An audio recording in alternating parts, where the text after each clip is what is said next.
Sveikinimai treneriai su pergalė, bet klausimas toks, kur šiandien buvo Kibirkštis pirmas 30 minučių?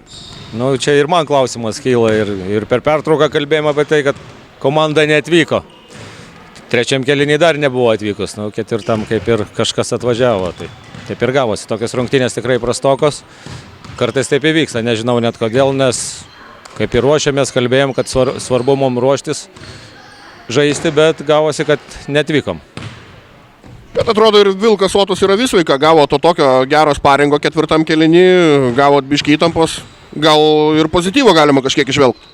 Na tai be abejo, tai aš suprantu žaidėjas, kad galbūt sunku nusiteikti, kai tokios komandos atvažiuoja, kur liktai jau kaip ir viskas aišku, bet tą reikia žaisti. Taip vis tiek esam profesionalai, mes turim dirbti, parodyti savo lygį kiekvienose rungtynėse. Sintija sveikinu su pergalė, bet turbūt būsiu teisus, kad nelabai tokių rungtynių tikėjotės. Ačiū.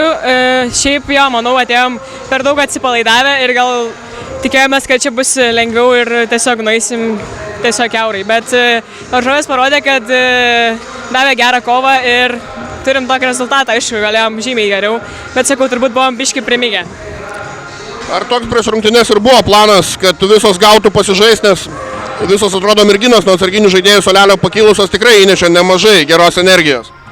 Tai manau, čia viskas nuo trenerių priklauso, bet taip, aišku, kuo didesnė rotacija, daugiau palsėti, šviežesnė energija ir jo, davė to nuo solo energijos papildomos. Coach, another one lost, but such a team as Kibirkštis, it seems that can bring more positive than negative things after such a game.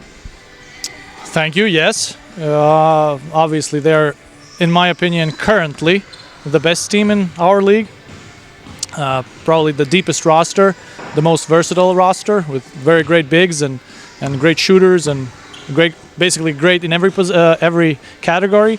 But as you said, yeah, the first 3 quarters were excellent. We managed to keep them close, but obviously the fourth quarter they showed their ability and their skill, which was, well, not our level. After such a game, how much can team improve? Obviously for us, we can keep improving all the time because we're very young. A lot of players are still in development phase, a lot of youth national team players, potential youth national team players.